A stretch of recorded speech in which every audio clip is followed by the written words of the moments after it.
Lovely! Hello, I'm back. It's been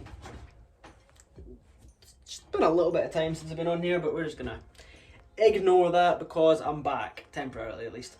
So in order to keep semi-decent quality and enthusiasm in the videos on my part, I think there's not really going to be a structure to the upload schedule. It's just going to be if I'm doing something, when it's done, just kind of if, whens and maybes, if that's even the expression. Don't think it is, but that's okay. So this week's video is going to be a mirror sleeve. So mirror sleeve, I'm trying to think of an example. If you watch the movie Real Steel, how Hugh Jackman's at the side of the ring and he's boxing and the robot is copying him. Now, I've initially tried this before. Using wireless transmitters. And it didn't work. And I've got the carcasses of previous mirror sleeve down in that box down there, but we're going to try again with wires and potentiometers, and I've got high hopes that it'll work because I'm recording this after I've done it, so I know it'll work, so my confidence is secure that it'll work unless something goes horribly wrong in the space-time continuum, which I don't think will happen. Well, at least not today anyway. So I'll just pass it over to myself.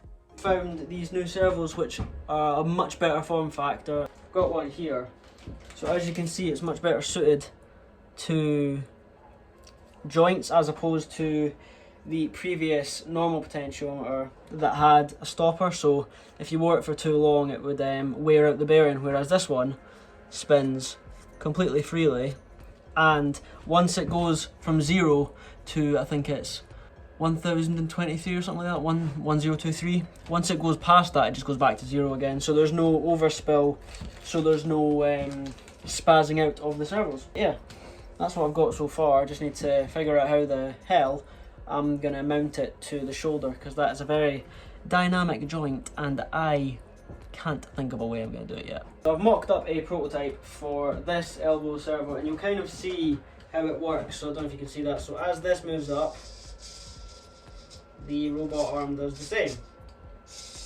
Now obviously it's a bit glitchy. I think I can simplify it maybe a little bit, and if not, it's not the end of the world if I have to do that for every single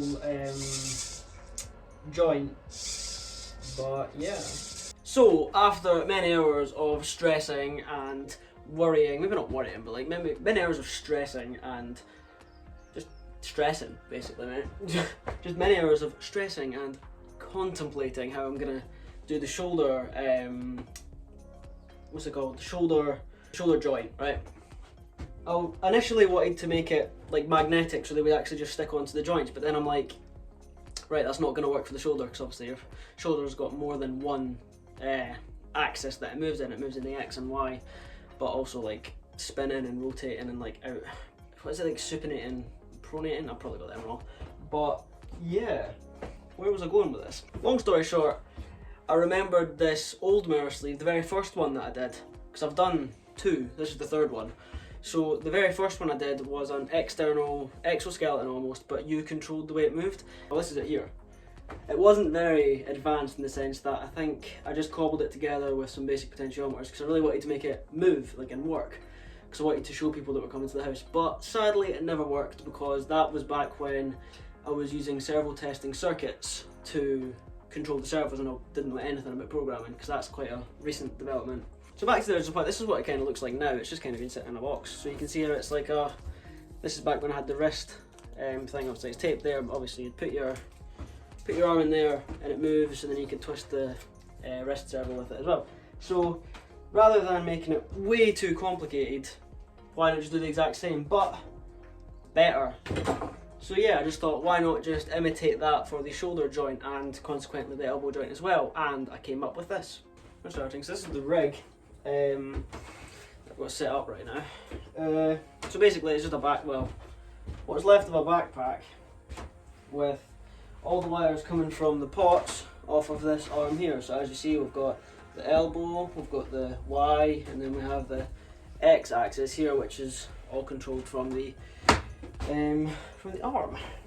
So what we're going to do is we're going to upload full arm calibration code original to see if it works.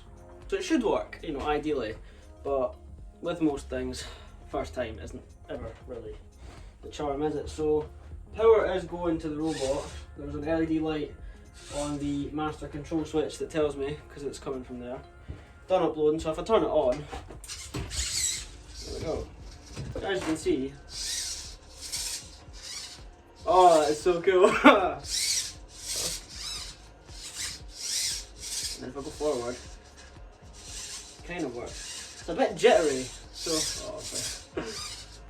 oh my god. We're tracking dynamic movement. Oh my god.